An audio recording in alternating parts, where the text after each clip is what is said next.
per pound. This is one scary animal. Hyaenodon wreaked havoc across the plains of North America for over 10 million years. Let's say it grabbed my arm. The rear teeth would slice through it like a samurai sword. But this carnivore wasn't the only predator dominating the landscape. Hyaenodon had two deadly enemies. These predators were locked in an epic battle, where only one would survive.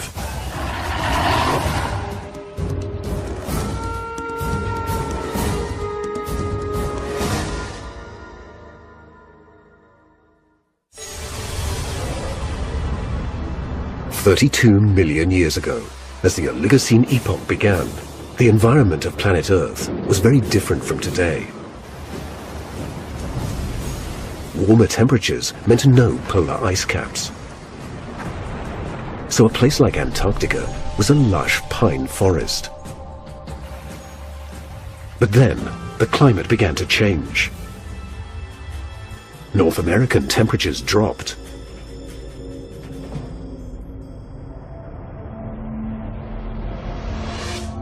With all the open landscape and a huge population of prey animals, North America became a predator's paradise. North America had an amazingly rich fauna. Some people have compared it to what we have in the African savanna today. This abundant group of mammals would never be recognized today. There were 90-centimeter high mini horses called mesohippus, small camels without humps, and rhinos without horns. The most common was a sheep-like animal, the oreodont. This is an oreodont. It's a fossil sheep, an ancestor to sheep and goats. This was a very tasty animal. At any given moment, the serenity of an open meadow could turn into chaos.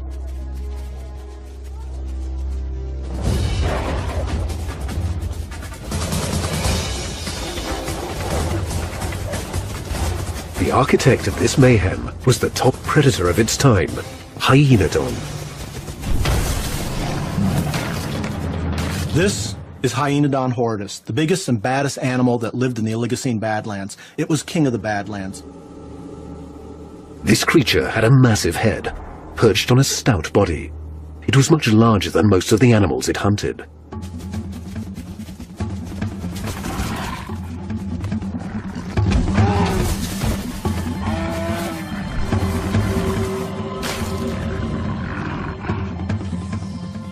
The Oligocene was terribly, terribly busy. There were more animals hunting than there are in modern-day Africa.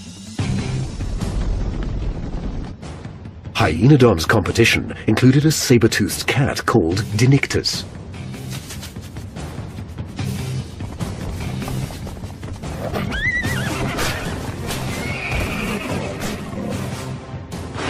But the most bizarre was an aggressive pig-like creature with a nasty attitude.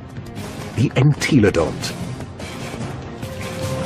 The struggle between these two mega beasts would go on for 5 million years.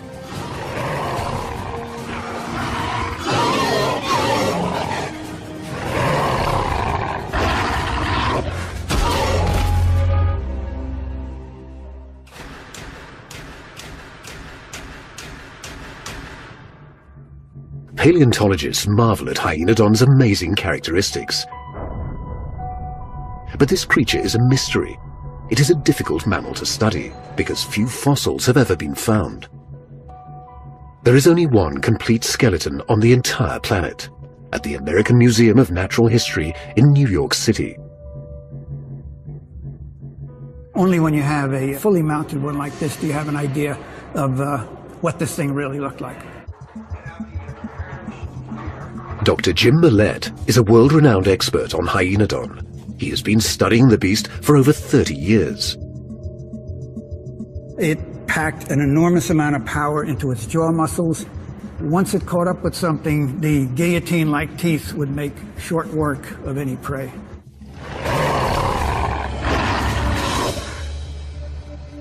In laboratories across America, experts are examining this elusive predator.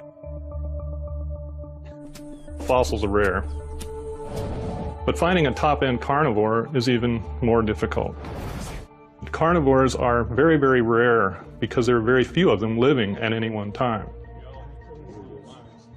With very little fossil evidence, scientists have to piece this puzzle together, literally one bone at a time.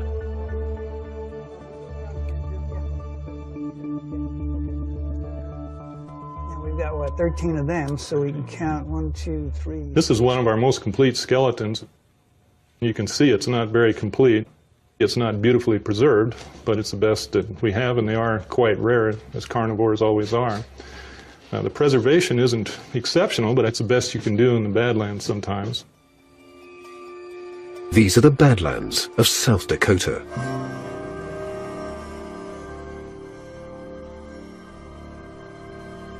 Here, the volcanic soil contains a goldmine of fossil evidence because of the dense population of prehistoric animals that once lived in this area. These dry river and lake beds reveal extreme events of nature, where a flash flood might have surprised and killed thousands of animals. A layer of mud then preserved their bones for millions of years.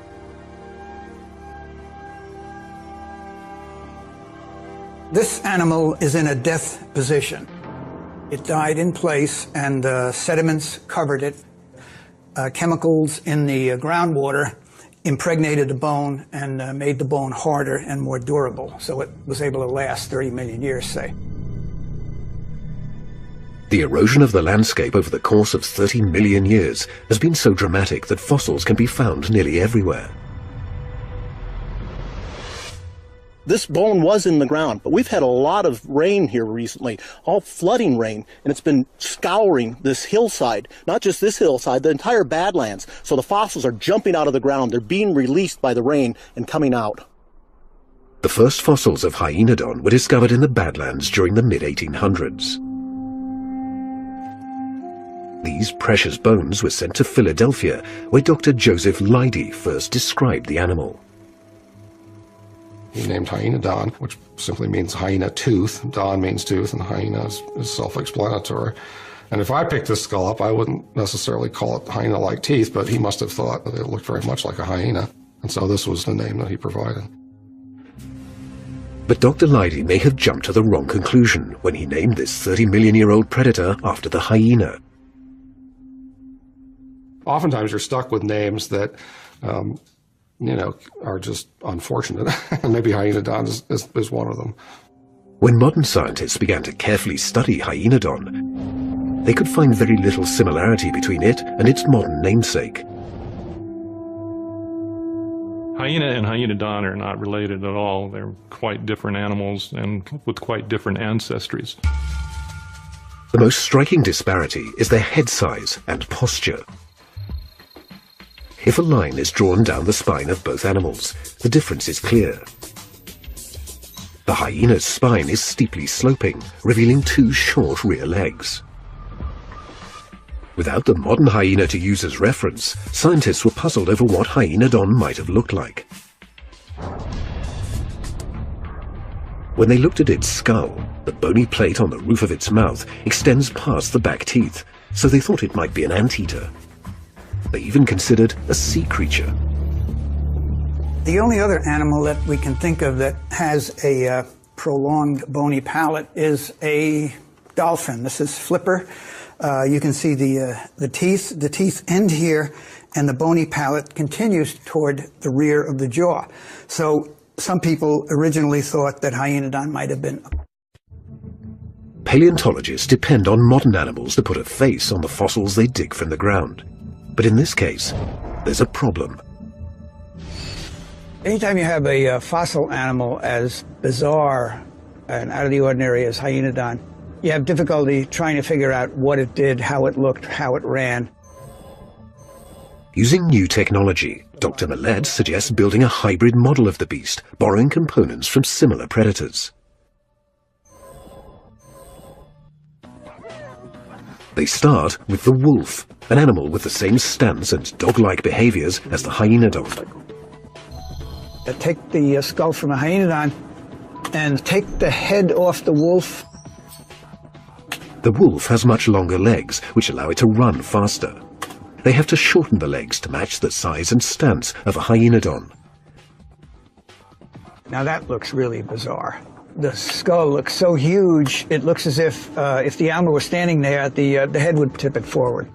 The wolf body is too small for the hyenodon's head, so Dr. Millett chooses a prehistoric predator as a model for hyenodon's body type, the saber-toothed cat.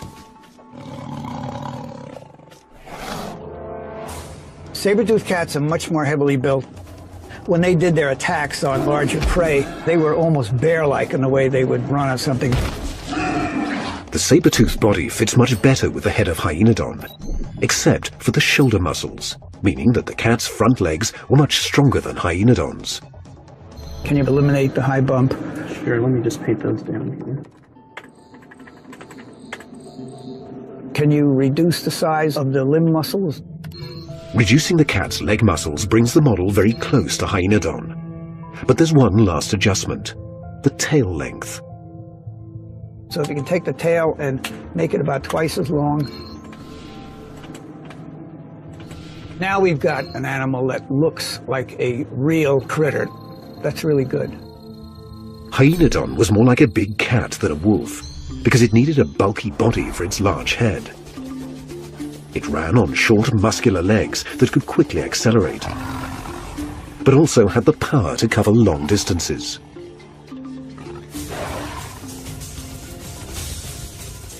The question is, how did all these parts work together to make this creature one of the fiercest predators of its time? The massive head of hyenodon is an exquisite killing machine. The unique design of this creature's teeth and jaws make it one of the most dangerous predators ever to walk the earth. Let's say I got caught out in the open and it grabbed my arm. And the first bite would crush both bones in my arm. And as the bite continued, the rear teeth would slice through it like a samurai sword. This is Hyenodon horridus. This is a large horridus. This is 15 inches of ferocious terror. This is one of the largest skulls of Hyenodon horridus known. Big, big skull. Big teeth, teeth the size of a grizzly bear. Behind four large, deadly canines was a mouth full of razor-sharp teeth. The way this thing attacked prey would be visualizing, let's say, a pit bull with a guillotine in its mouth. The beast had a set of 8 slicing teeth, 4 on each side of the jaw. As long as you've got a really sharp cutting edge, you can chop that food up into small pieces. The smaller the pieces are chopped up, the more quickly it can be digested, the more quickly it's made available to the animal. Hyenodon's jaw had an advantage that no other mammal has ever had. Its teeth stayed in perfect alignment for the life of the beast.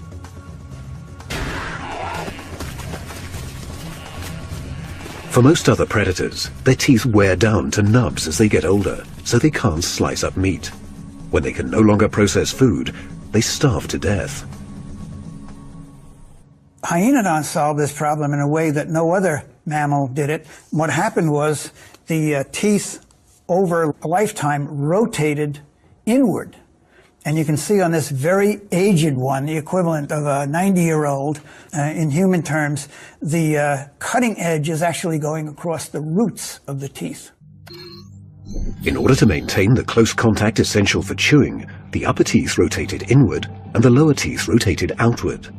These self-sharpening teeth meant that even in old age, the animal could chew up a carcass. Even for an animal that has got all the enamel worn off its teeth, it's still maintaining a cutting edge between the upper and lower jaws. Hyenodon also had another devastating weapon, bite force. Pound for pound, this is one scary animal. At Australia's University of New South Wales, Dr. Stephen Rowe has turned a hyenodon skull into a digital testing ground, where he can measure the bite strength of its razor-sharp jaws. Hyaenodon is biting as hard as a large African lion. When Dr. Rowe crash-tested the skull, he found that Hyaenodon's head and jaw muscles could produce about 270 kilograms of bite force. Hyaenodon's jaws were even more deadly near the back of its mouth, because the bite force of its meat-slicing teeth was 3 times greater than that of its front canine teeth. There is relatively little sophistication involved in a Hyaenodon kill. This is an animal that just got in there and applied tremendous bite force to crush its potential prey.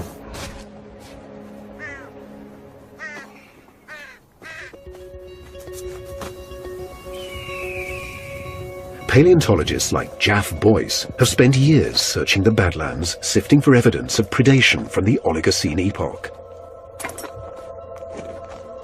I found this a few days ago, and it was kind of wet out here, and it was too fragile to rescue at that time, but I'm going to try to get it uncovered here.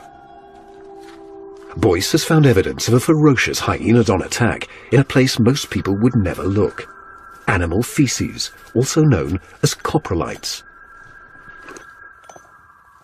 All these are coprolites, fossilized feces, and these coprolites are from carnivores. We know they're from carnivores because they're high in calcium. Inside the coprolites, Boyce found remnants of a horse skull that had been crushed, digested, and then discharged. Most predators would never bite into the skull of a prey animal because they might break their teeth.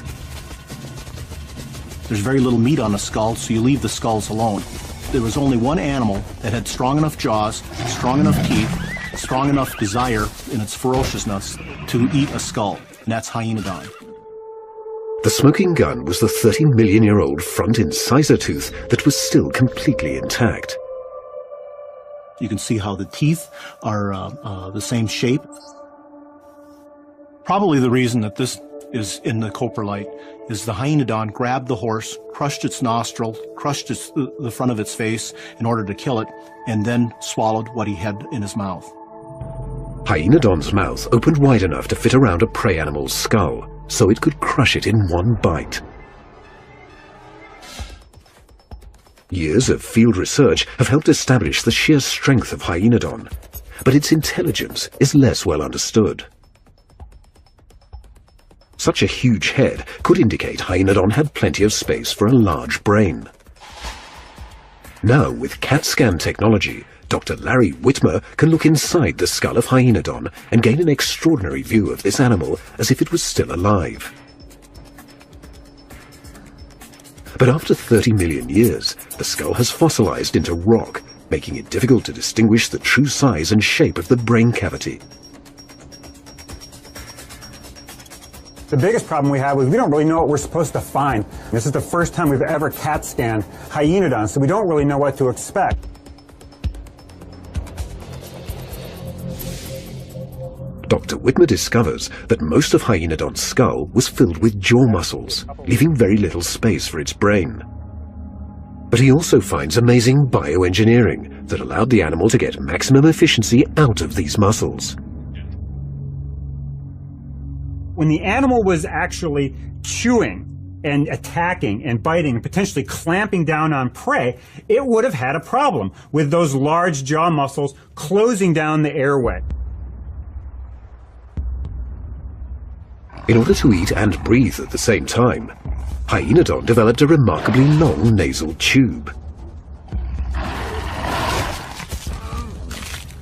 So by having this long bony tube extending all the way to almost the very end of the head, it allows the animal to have a large prey item filling up its mouth, yet still breathe through its nose. Really quite a dramatic adaptation.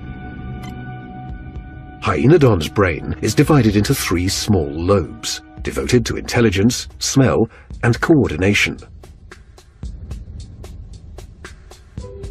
The amount of the brain that was devoted to the sense of smell was absolutely enormous, suggesting that the sense of smell, certainly in comparison to the sense of sight or hearing, was far more important to Hyaenodon than any of the other senses.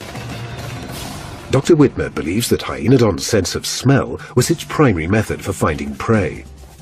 It could follow the scent of any animal from over 1.5 kilometers away. And when it came to the chase, Hyaenodons relied on strength more than agility. It probably didn't engage in sort of these rapid, fine, delicate kinds of predatory movements. It probably just ran in there sort of like a truck and mowed down its prey. At the center of the brain was the neocortex. Its small size means that Hyaenodon wasn't an intelligent animal. But this wasn't a disadvantage, because 30 million years ago, no animal had the higher intelligence of modern predators and prey. Hyaenodon really viewed its environment, fairly coarsely. It couldn't really respond in sophisticated ways to wrinkles in its environment. It probably could be relatively easily fooled or bluffed. This was an animal that was driven more by instinct rather than by thought. Hyaenodon's limited intelligence also meant it probably didn't hunt in packs. It probably didn't have the brain power for the kind of cooperative hunting that we see in a lot of dog-like animals today, like wolves, that actually work as a team and sort of nip at their prey. Hyaenodon's unique bioengineering gave it the tools to become a top predator. Still, it needed a diverse skill set to hunt down the many different kinds of prey animals in the wide-open grasslands of North America. If it didn't develop those skills, it was doomed.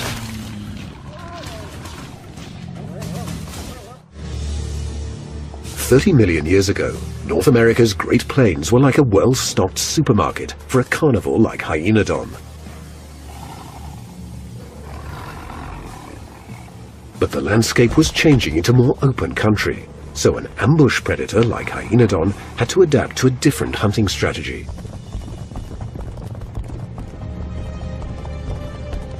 There was one place where its razor jaws could get close enough to surprise and kill prey: a watering hole.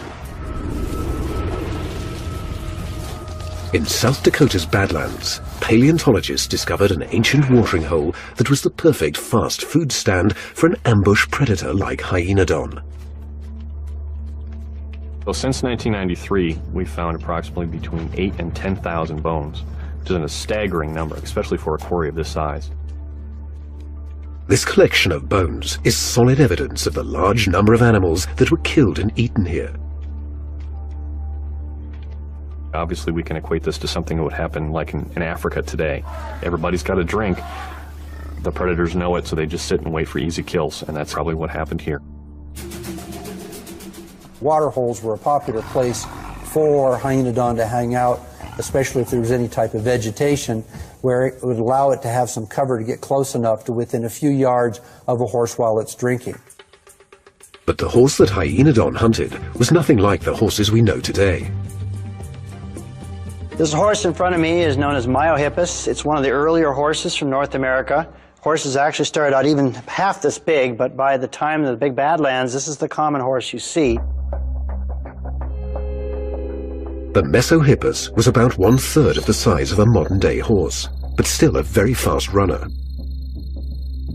An animal like this, Mesohippus or Myohippus horse like this, has no real defenses against a predator.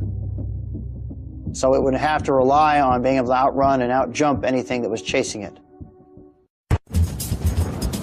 One of the biggest challenges Hyaenodon would have been a race against horses if it was trying to chase down, run down that prey and catch it. Many experts believe that Hyaenodon's short-legged body wasn't fast enough to catch a Mesohippus, unless it could ambush the fleet-footed horse.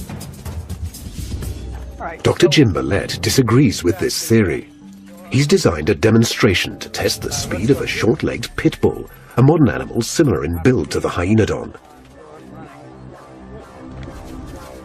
The only way we can collect data is from modern animals, and then we draw inferences about what the fossil forms were capable of doing.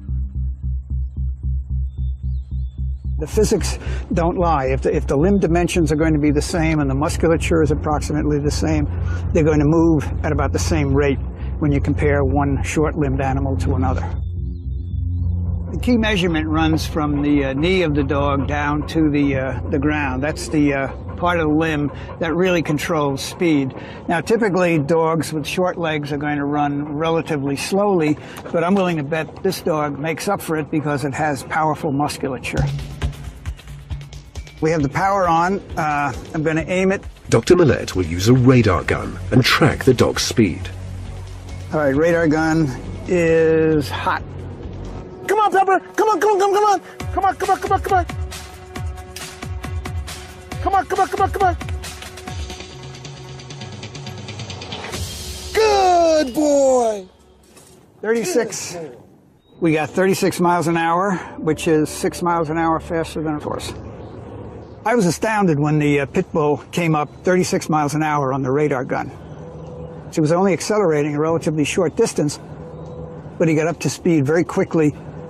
This is an animal with relatively short legs that's capable of running really fast. The hyenodon skull would be twice as long as this animal, but I think the hyenodon would run in about the same range, 35, 36 miles an hour, and catch prey relatively easily. But horses were not the only fleet-footed item on the menu.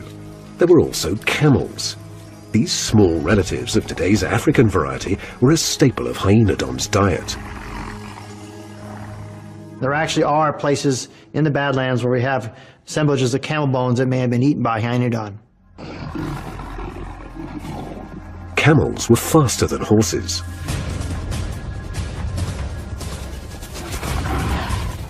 With a distinct size advantage, hyenodon could have used its bulk to win this race.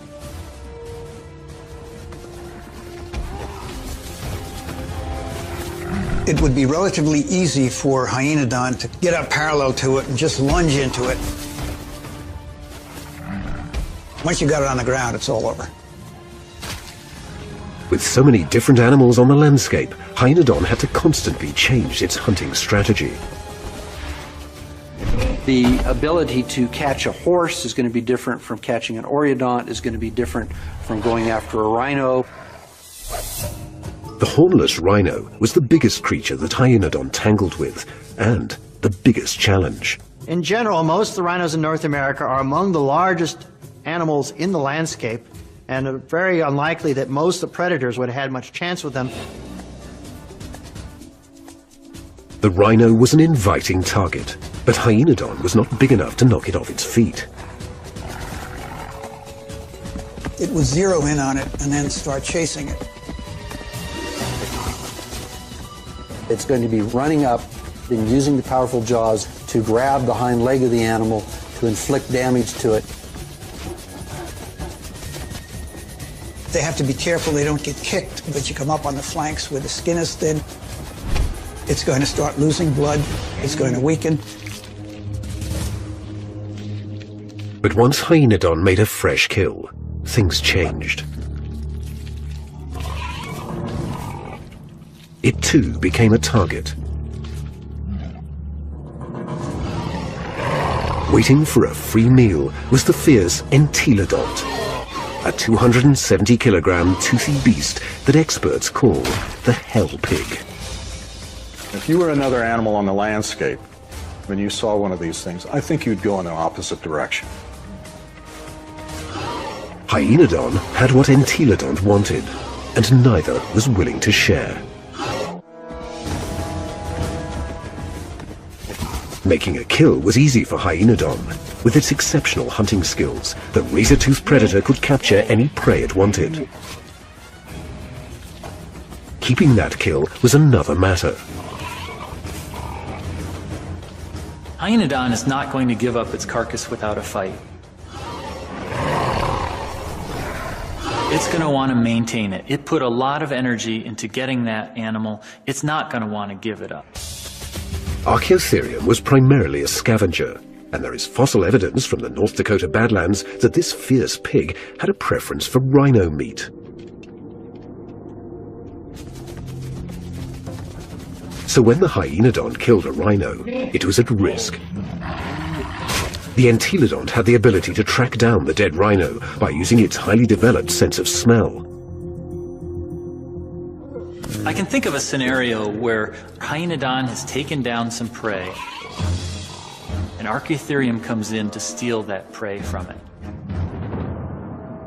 Hyaenodon may say, no, I'm going to protect my food. The pig posed a real threat because its massive skull weighed about 22 kilograms. In this fight, the entelodont had a distinct size advantage. The pig stood about 120 centimeters high and weighed in at about 270 kilograms. The Hyaenodon stood about 90 centimeters tall and weighed less than 70 kilograms. Although Hyaenodon was faster and had sharper teeth, the pig's jaws opened wide enough to crush its head.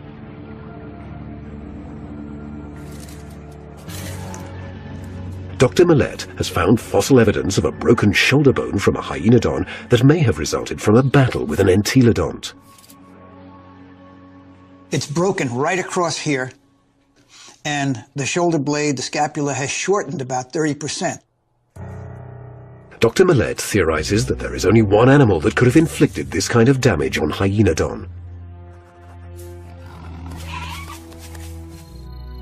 The height of the shoulder of a Hyaenodont and the skull of an entelodont, they're both about the same level.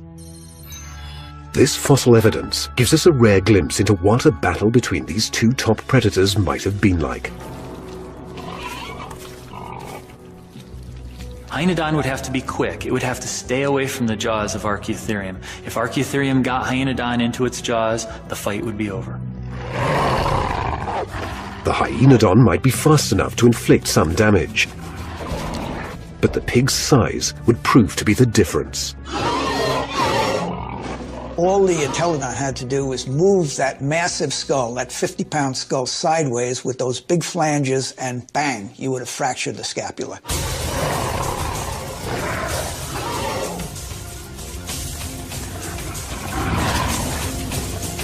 In this particular fight, it looks like the Hyaenodon barely escaped with its life. The shoulder blade was broken, and the animal could still move with a pronounced limp. Both scientists agree that the Hyaenodon didn't have the weaponry to hold off a hungry entelodont. But other fossil evidence shows that Hyaenodon wasn't afraid to hunt juvenile pigs.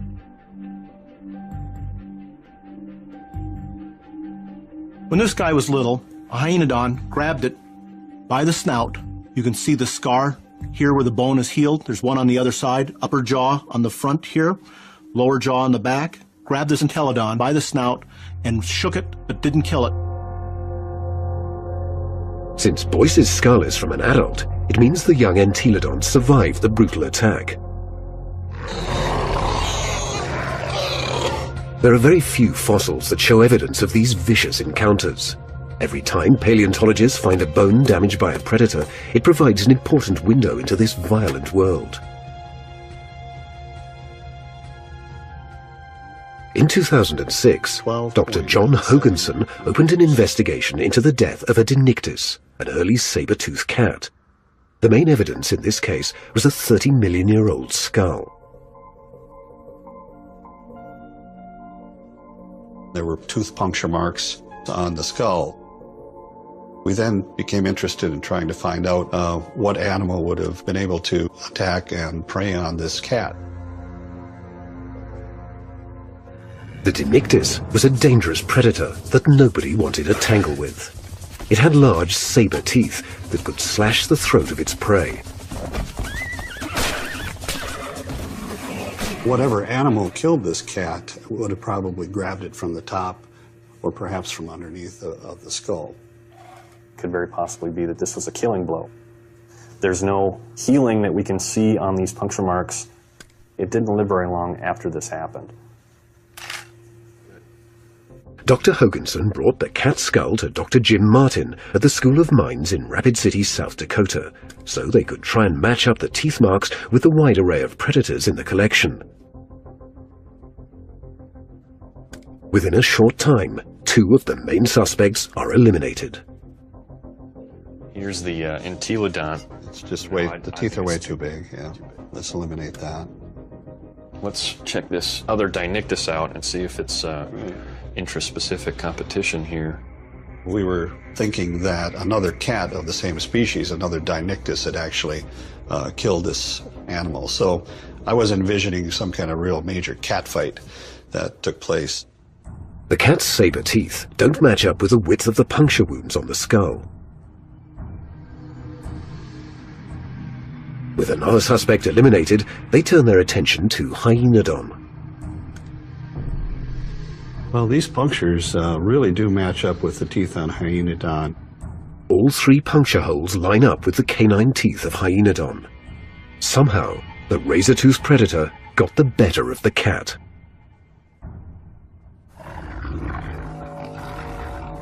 I think it was a sneak attack. The Hyaenodon probably surprised the cat.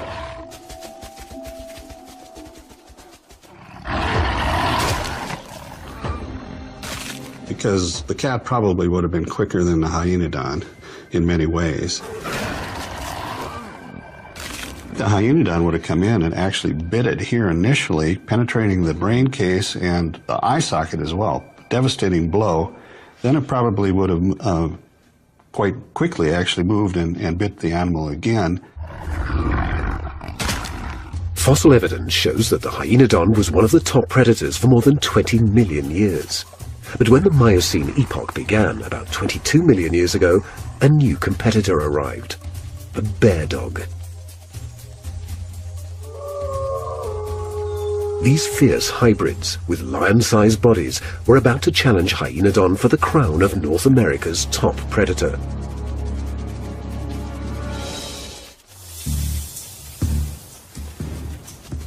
About 20 million years ago, Hyaenodon had evolved into its most dominant species ever, Horridus.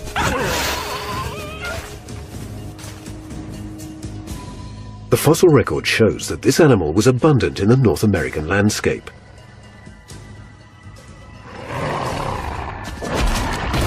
But life in the Miocene was becoming difficult for the guillotine-jawed beast.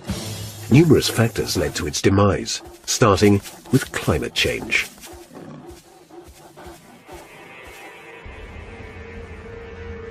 When we talk about the extinction of Hyaenodon, the world itself was changing around 20 million years ago. It was much more open habitat, brushy or grassland, much less of the scrubs and dense forests that Hyaenodon evolved in. Colder temperatures created a more open landscape that offered even fewer places to hide and stalk prey animals.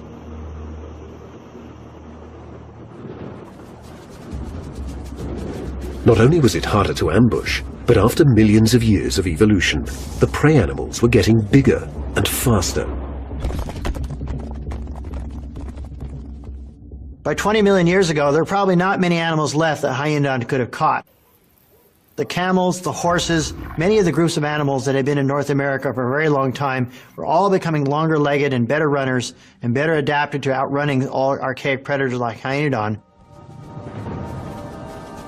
So these more advanced animals were able to run quicker than Hyaenodon without expending any more energy. And we think that that was one of the things that led to their extinction. If a predator has to exert more energy to catch a prey animal than it gets from eating the carcass, it suffers an energy loss, which decreases its ability to reproduce. If you produce fewer progeny one generation after another, you're going to become extinct. Another environmental factor was the transformation of the landscape into grasslands. This had a huge impact on oreodonts, one of Hyaenodon's main sources of food. The oreodont could not eat grass. If they started feeding on grass, their teeth would wear down. They would starve to death. The world around it was changing drastically, yet Hyaenodon didn't have the mental capacity to adapt. The one real challenging thing that we see with Hyaenodon is this part up here, the neocortex. They're so small in Hyaenodon that we would suggest that Hyaenodon was pretty much driven by instinct and stereotype behaviors. Many of the prey animals were rapidly evolving larger brains, while the Hyaenodon's brains stopped growing. As time progressed, it fell behind the intelligence curve. It's very possible that Hyaenodon, given its smaller brain size, did not have the mental capability of adjusting to changing behavior of the animals, that we're now running away from it, we're recognizing it as a predator. The disappearance of much of its prey was bad enough, but 4,800 kilometers north of the Great Plains, an even bigger threat was reshaping Hyaenodon's world. For the first time since before the dinosaurs, polar ice caps began to form. These polar glaciers sucked water out of the ocean. This caused sea levels to drop, forming a land bridge between Russia and Alaska.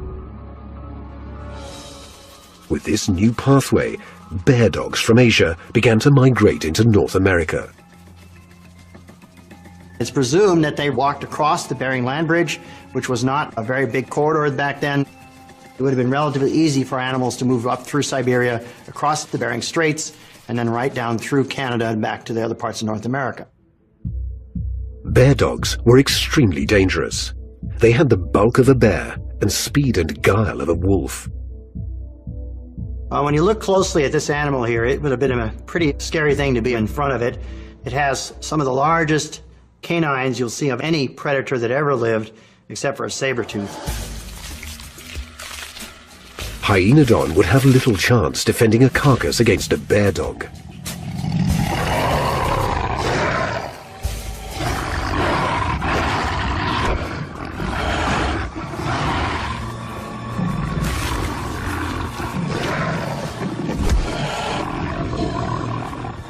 When you look at a large Hyaenodon like this one here, it is nowhere near as big as the biggest of these bear dogs. This big bear dog here is almost certainly capable of beating any Hyaenodon in a head-to-head battle. When it came to hunting, bear dogs quickly established their dominance.